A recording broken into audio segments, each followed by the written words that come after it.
Police देर से पहुंची।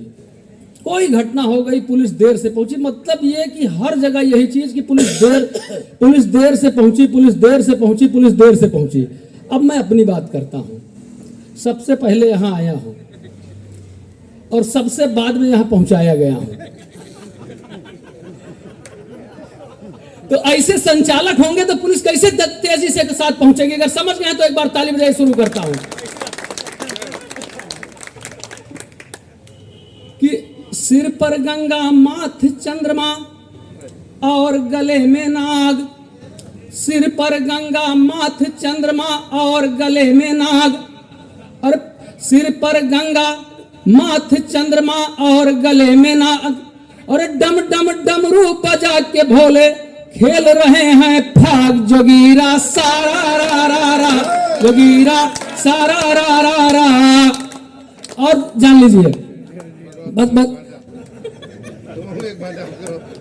आगे सुनिएगा, बहुत ध्यान देंगे तभी मजा आएगा, ध्यान नहीं देंगे बिल्कुल मजा नहीं आएगा। कि पहन के गमछा थाने जाना, भैया पहन के गमछा थाने जाना, अफसर करे सलूट। पहन के गमछा थाने जाना, अफसर करे सलूट। और यही सोच थाने में घुस गए, दिया दरोगा कूट। जोगीरा सारा रा रा रा, जोगीरा सारा रा रा रा। इतने आईबी आदमी यहाँ बैठे हैं कि मतलब देख रहे हो कि इनका देख रहे हो, ये इस समय ऐसे हैं तो पहले कैसे ये रहे होंगे। कि गई जवानी पर बुढ़ऊ की तनिक न सुधरी चाल। गई जवानी पर बुढ़ऊ की तनिक न सुधरी चाल। और नई नबेली ढूंढे बुढ़ऊ, रंगे काले बाल। जोगीरा सारा रा रा रा, जोगीरा सारा रा रा रा। और यूपी की कानून व्यवस्था समझे थे लाचार। यूपी की कानून व्यवस्था समझे थे लाचार। और वही पुलिस की गोली खाकर पहुंचे यम के द्वार। जोगीरा सारा रा रा रा।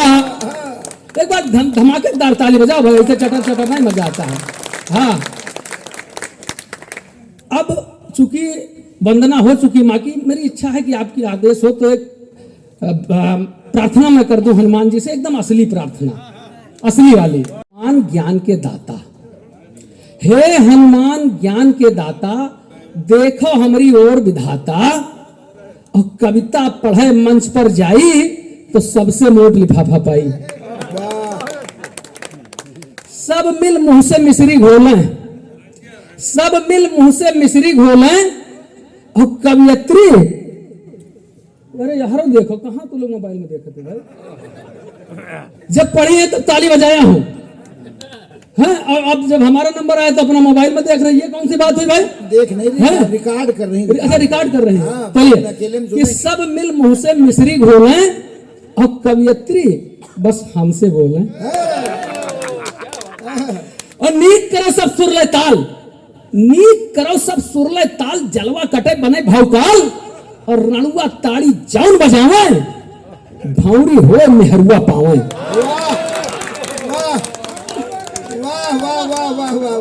रणुआ ज्यादा है हमका लागत है। एक बार ठीक से ताली बजाओ तो और धड़का सुनाई दे। वाह वाह, क्या बात है। और शादी शुदा जो ताली बजावा, यहाँ खोए तो दुई हो जाए।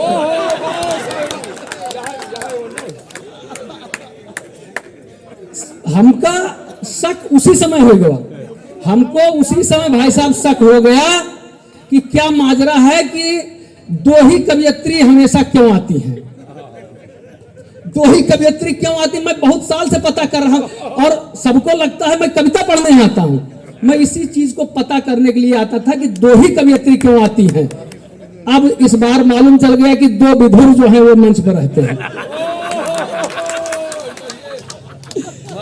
लेकिन इनको तब से ही पता है जब इंस्पेक्टर की नियुक्ति इनकी हुई। इनको नहीं पता है दो कवियत्री तब भी आती थी, अब जब दोनों विधुर नहीं थे। मैं तो 20 साल से आ रहा हूँ। तो रणुआ ताड़ी जौन बजावे भौरी हो, मेहरुआ पावे जौन जुआरी ताड़ी पीटे, लाखों लाख जुआ में जीते। जौन जुआरी ताड़ी पीटे लाखों लाख जुआ में जीते। कैदी ताड़ी जौन बजावे, कैदी ताड़ी जौन बजावे, टूटे जेल जमानत पावे। और चेयरमैन, हालांकि चेयरमैन के ससुर जी आए रहे, बता दियो उनका बता दियो कि चेयरमैन जो ताड़ी पीटे सीधे सीट सदन में जीते। वाह वाह। और हमें सराहे जौन विधायक मंत्री हो बने सब लाए। पुलिस विभाग में रह करके दोस्ती निभाना बहुत कठिन काम है।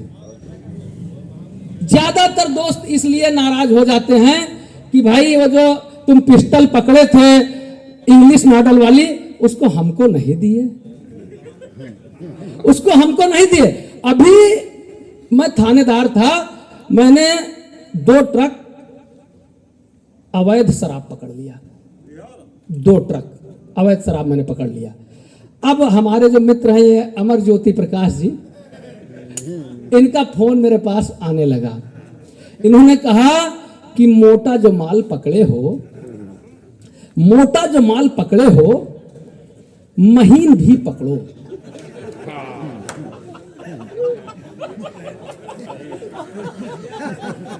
वहां तक पहुंचने दो, आराम से गड़बड़ाओ ना भाई, पहुंचने दो वहां तक। इन्होंने क्या कहा हमसे कि मोटा जो माल पकड़े हो, महीन भी पकड़ो। जो इनको बनाती है वो मशीन भी पकड़ो। वाह। लेकिन अभी पहुंचे नहीं वहां तक, हाथ थाम के बैठिए, चौथी पंक्ति में चाहिए हमको। हाँ, मोटा जो माल पकड़े हो, महीन भी पकड़ो। जो इनको बनाती है वो मशीन भी पकड़ो। और दारू भरा ट्रक पकड़ के इतराओ न ज्यादा। दारू भरा ट्रक पकड़ के इतराओ न ज्यादा। मैं आ रहा हूं, मैं आ रहा हूं, 1 ट्रक नमकीन भी पकड़ो। क्या बात है, वाह वाह वाह, कमाल है भाई, वाह कमाल है सर। अरे क्या बात। अभी तब हमको तकलीफ हुई।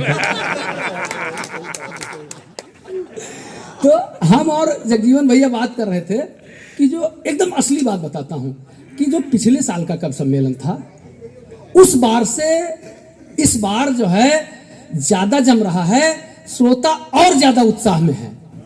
तो तमाम बातें होने लगी कि कभी इस बार अच्छे आए हैं, तो इन्होंने कहा नहीं, कभी तो यार जैसे थे उस बार आए थे उसी तरह आए हैं। हमने कहा कुछ मौसम इस बार, तो कहीं मौसम भी उसी तरह था जिस तरह पिछली बार मौसम था, उसी तरह से इस बार भी मौसम है। तो फिर बड़ी देर तक हम लोग बात करते रहे, फिर जाके समझ में आया कि पिछली बार जो दुकानें थी वो बंद करवा दी गई थी। कौन सी वाली? और इस बार दुकानें खुली थी, इसलिए कार्यक्रम जम रहा है। एक बार बजाइए ताली झमझमा के। कभी लोग अपनी अपनी बात कर रहे थे कि कौन कैसे कवि बना, तो हम भी वही थे। तो एक ने कहा कि मैं तो प्रकृति का चितेरा हूं, मुझको तो कभी बेल बूटे ने बनाया है। दूसरे ने कहा दिलरुबा दिल तोड़ गई, मुझे कभी मेरे दिल टूटे ने बनाया है। और तीसरे ने कहा मंच फाड़ है दहाड़ मेरी, तीसरे ने कहा मंच फाड़ है दहाड़ मेरी, मुझको तो कभी बलबूते ने बनाया है। मैंने कहा मुझे जूती आते थे वो रोज रोज, मैंने कहा मुझे जूती आते थे वो रोज रोज, जो भी बना बाबूजी के जूते ने बनाया है।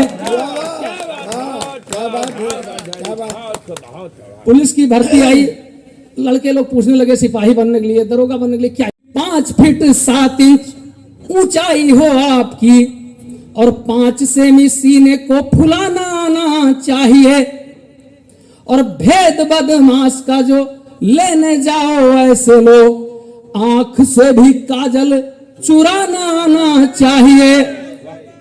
और फायर बदमाश जो तुम पर करे तो बेटा तुमको भी गोलियां चलाना आना चाहिए। और पहुंचने दो वहां तक आराम से, चौथा भी बाकी है भाई। कि फायर बदमाश जो तुम पर करे तो बेटा तुमको भी गोलियां चलाना आना चाहिए। और दूर देश जाके बदमाश जो सरेंडर करे तो तुमको भी कार पलटाना आना चाहिए।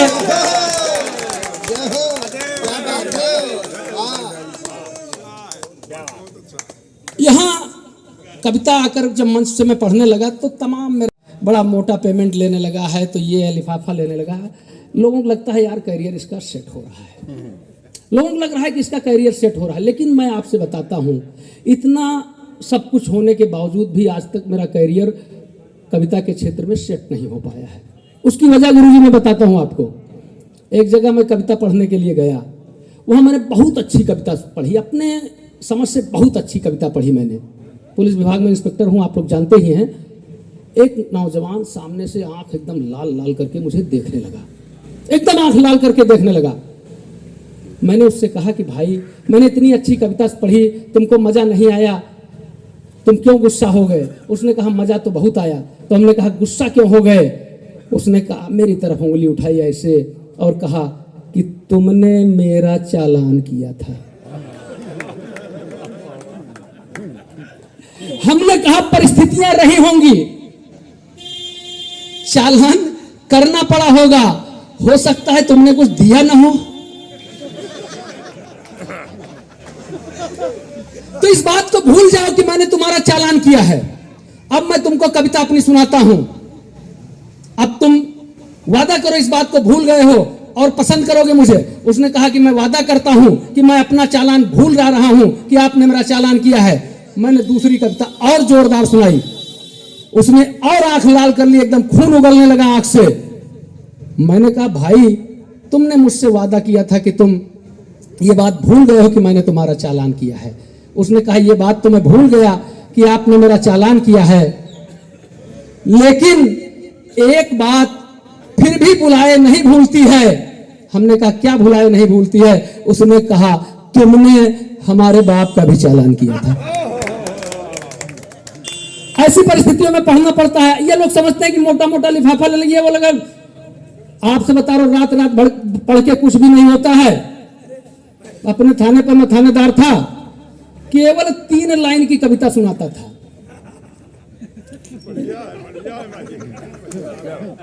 केवल 3 लाइन की कविता सुनाता था, लाख लाख 2-2 लाख 3-3 लाख पेमेंट लेता था। मैं जितना मन करता था वो पेमेंट में लेता था।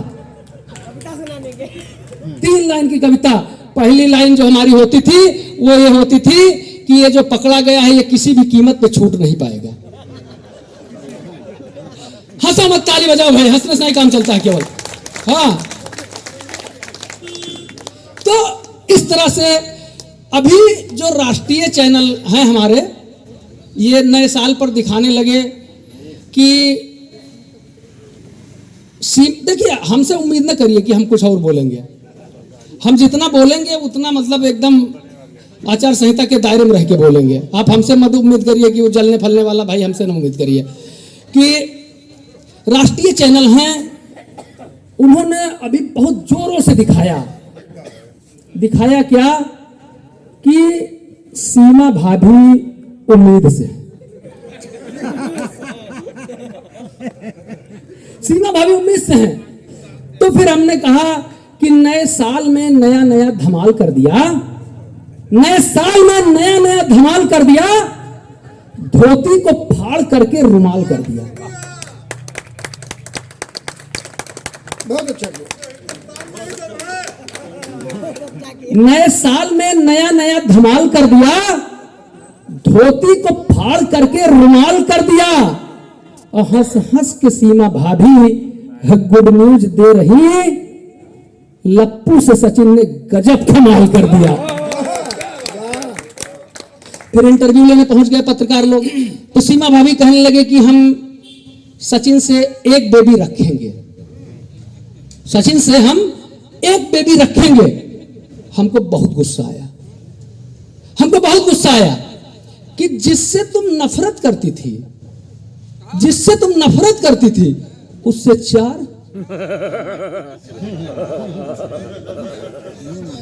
और ताली बजाओ।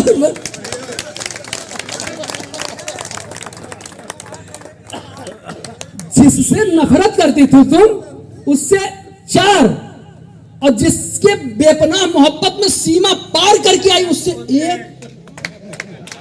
तो नाइंसाफी का है भाई।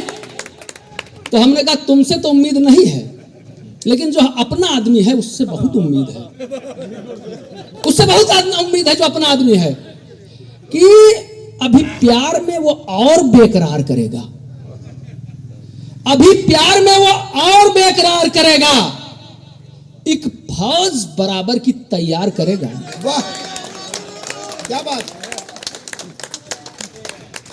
अभी प्यार में वो और बेकरार करेगा, एक फौज बराबर की तैयार करेगा, और लेकर के 4 सीमा आई सीमा पार से, लेकर के 4 सीमा आई सीमा पार से, लप्पू सचिन भी सीमा से अब 4 करेगा।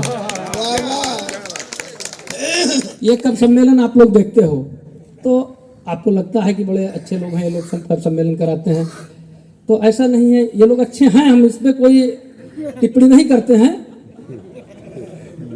हम कोई टिप्पणी नहीं करते हैं, ये लोग अच्छे लोग हैं। लेकिन हमने भी अपने थाने कब सम्मेलन कराया था, सच्ची घटना बताता हूँ। अपने सदरपुर थाने में पोस्ट था, वहां मैंने कब सम्मेलन कराया।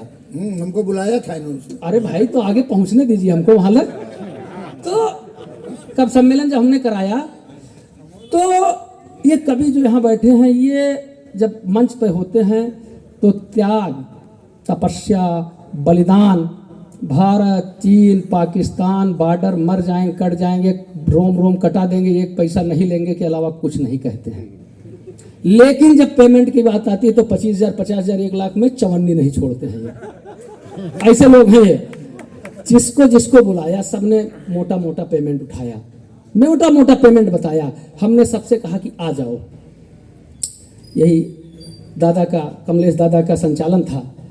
रात भर धुआंधार कब सम्मेलन चला, बहुत धुआंधार कब सम्मेलन चला। सवेरे जब चलने लगे ये लोग, तो जिसका 25,000 तय था, 25,000, 50,000, 1 लाख, जिसका जो तय था, मैंने सबके उसके हाथ में रख दिया, पूरा पूरा पैसा ईमानदारी के साथ। ये देख करके जगजीवन मिश्रा जी की आंख में आंसू आ गए, रोने लगे एकदम। कहे भैया एक बात तो मुझे, मैं तो पुलिस को बहुत गलत समझता था, लेकिन एक बात मुझे आज पता चली है। तो हमने कहा क्या पता चली है? इन्होंने कहा मैं आज जान गया हूं कि पुलिस पैसा देना भी जानती है। और हमने कहा सब जानते हैं यार, रखो। तो उन्होंने कहा कि क्या अब हम लोग जा सकते हैं? और हमने कहा पैसा ले लिया, कविता हो गई, जाओ। आगे चौराहा पड़ता था,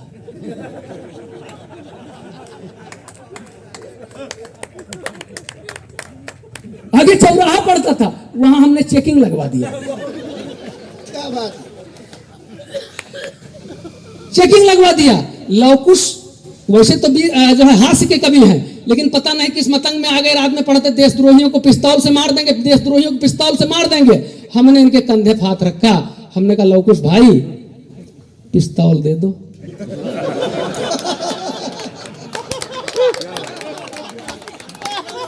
क्या बात है।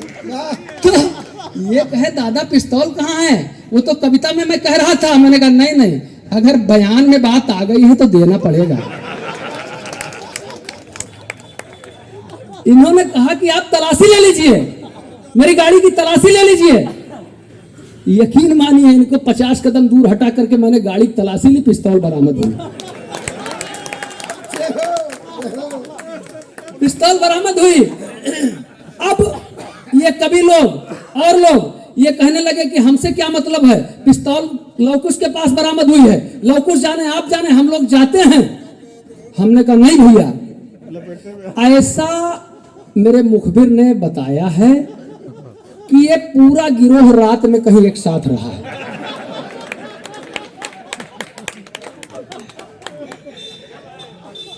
जगजीवन मिश्रा झुंझला गए, कहे यार थानेदार साहब आप कैसी बात करते हो, मुखबिर ने बताया है पूरा गिरोह साथ में रहा है। हमने कहा हाँ पूरा गिरोह साथ में रहा, वहीं से पैसा लेके आए ये भी बताया है। तो उन्होंने कहा कि आप खुद गवाह हैं कि हम लोग आपके थाने पर कब सम्मेलन किया, आप खुद गवाह हैं। हमने कहा भाई माफ करना, पुलिस की गवाही अदालत में मानी नहीं जाती है, हमारी बरामदगी मानी जाती है। फिर जिसने जो लिया था सबसे धीरे धीरे करके हमने वापस ले लिया। जगजीवन जी कहने लगे कि भैया पैसा आपने दिया और फिर वापस ले लिया, पैसा आपने दिया फिर वापस ले लिया, ठीक किया, चलिए जो भी किया आपने, केवल एक बात बता दीजिए कि जब आपको पैसा वापस लेना था तो पैसा आपने दिया ही क्यों था। मैंने कहा जो पैसा हमने दिया था वो हमारा फर्ज था।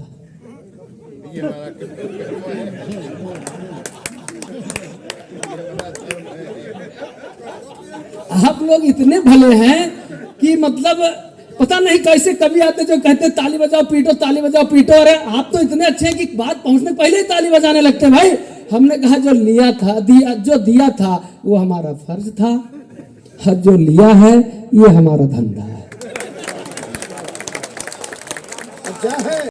जी मैंने अपना पैर खुद कुल्हाड़ी पर चलाया था। इस बार थाने पर मैंने रामलीला कराया था।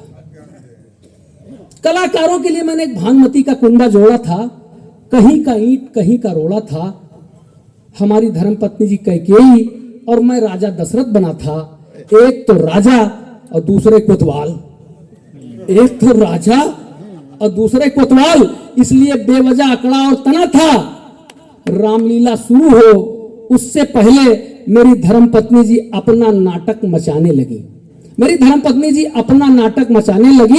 हम मेरी दो और पत्नी बनने आई, महिला कलाकारों को बेलन मार मार के भगाने लगी। बोली कि ऐसे सपने तुम्हें संजोने नहीं दूंगी, भले ही नाटक है मगर जीते जी किसी और की होने नहीं दूंगी।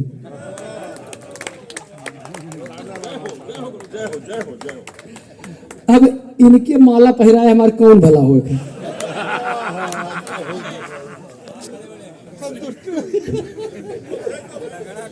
तो उन बेचारियों को जीते जी किसी और के होने नहीं दूंगी। उन बेचारियों को बचाने को हम भी अड़ गए। 10-20 बेलन तो हमको बेवजह पड़ गए। मैंने अपने सबसे खास सिपाही को, एकदम खास जैसे हम वैसे सिपाही, हमने अपने सबसे खास सिपाही को राम बनाया था। उसके खिलाफ पूरा थाना चिल्लाया था। मैंने अपने सबसे खास सिपाही को राम बनाया था, उसके खिलाफ पूरा थाना चिल्लाया था कि साहब आप बबूल को आम बना रहे हैं, जो रावण से भी गया गुजरा है उसको राम बना रहे हैं।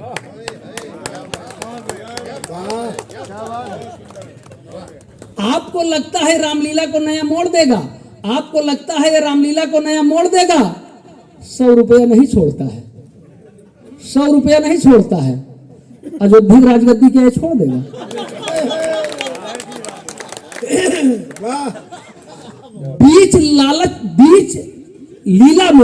बीच लीला में इसका नाटक जाग जाएगा, बीच लीला में इसका लालच जाग जाएगा। अगर कहीं डीलिंग आ गई तो रोल छोड़ेगा, वहीं से भाग जाएगा।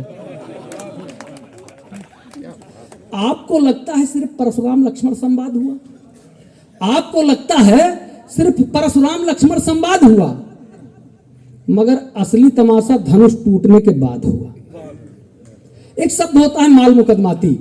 जैसे आपकी राइफल, आपकी बंदूक या कोई भी चीज अगर थाने में जमा होती है किसी मुकदमे के सिलसिले में तो उसको माल मुकदमाती कहते हैं, और उसकी सारी जिम्मेदारी जो होती है वो हेड मुहर्रिर पर होती है। बस इतना बताना, इसके बाद आप कविता सुनिए कि आपको लगता है सिर्फ परशुराम लक्ष्मण संवाद हुआ, मगर असली तमाशा धनुष टूटने के बाद हुआ।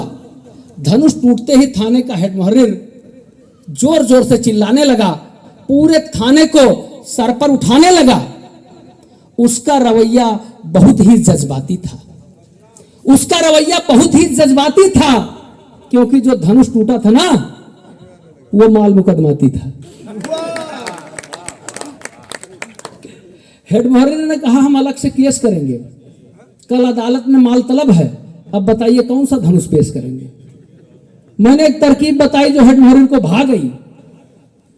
तब तक पुरातत्व की टीम थाने पर आ गई।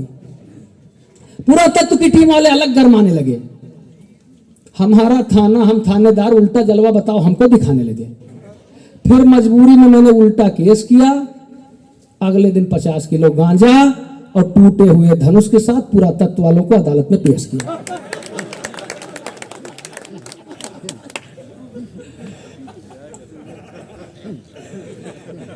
इस बार की रामलीला में मेरा सब कुछ बंटाधार हो गया, क्योंकि संजीवनी बूटी लेने गया हनुमान बना कैदी बीच रास्ते से ही फरार हो गया। हालांकि मुझे कोई जरूरत नहीं है कि मैं यहां के बुजुर्गों के बारे में कुछ बताऊं, ये खुद अपने बारे में सब बता दिए तो हमें बताने का बचा क्या है। अभी जब मैं आया सीतापुर तो एक बुजुर्ग दादा रहे होंगे मेरे ख्याल से 72, 74, 75 साल के, तो मेरे पास टेकते टेकते धीरे धीरे आए, कहे बेटा अब तुम कविता पढ़ने लगे हो। तो हम कहें हाँ दादा कविता पढ़ने लगे। तो कहें आज कविता पढ़ने ही आए हो। हम कहें हाँ दादा कविता पढ़ने आए। तो कहें बेटा, तो हम कहें हाँ दादा, कहें थोड़ा कान नजदीक लाओ। तो हम कान नजदीक लेके गए। तो कहे बेटा कोई कवियत्री नहीं लाए हो। हम कहे दादा अब आपके जो उम्र है उसमें क्या मतलब कवि पढ़े कवियत्री पढ़े, सुन लो, हम लोगों को भी प्रेम करो, हमको भी सुनो। कहें बेटा तुम भी बढ़िया पढ़ते हो, तुमको भी सुन लेते हैं, लेकिन माफ करना बेटा वो फीलिंग नहीं आती तुमसे।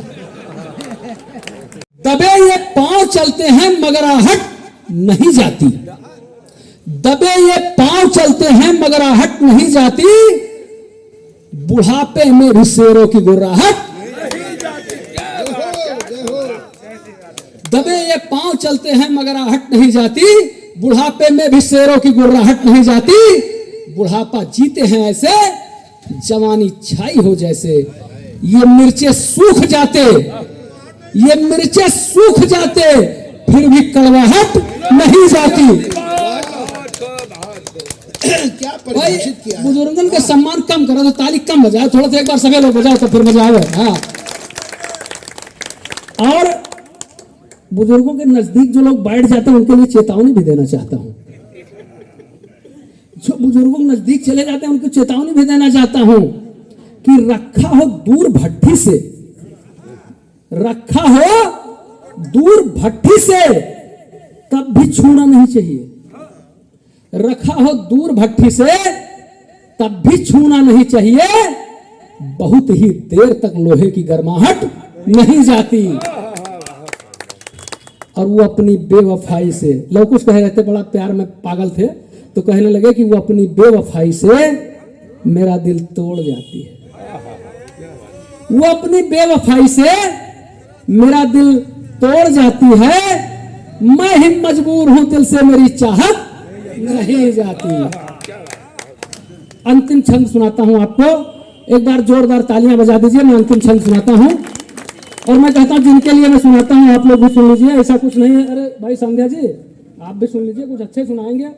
अभी तक जब सब सुना रहे थे तब तो सुन रहे थे, बढ़िया चीज हम सुनाए तब तुम जो है बढ़िया, मतलब आपके लिए दुआ करता हूं, आप दोनों लोगों के लिए, दोनों के लिए क्या मतलब सभी जितनी भी लड़कियां हैं महिलाएं सबके लिए भगवान से दुआ करता हूं। नहीं मैं दुआ करता हूं, कुछ गलत लगेगा तो बता दीजिएगा, गलत कह ही नहीं सकता हूं मैं।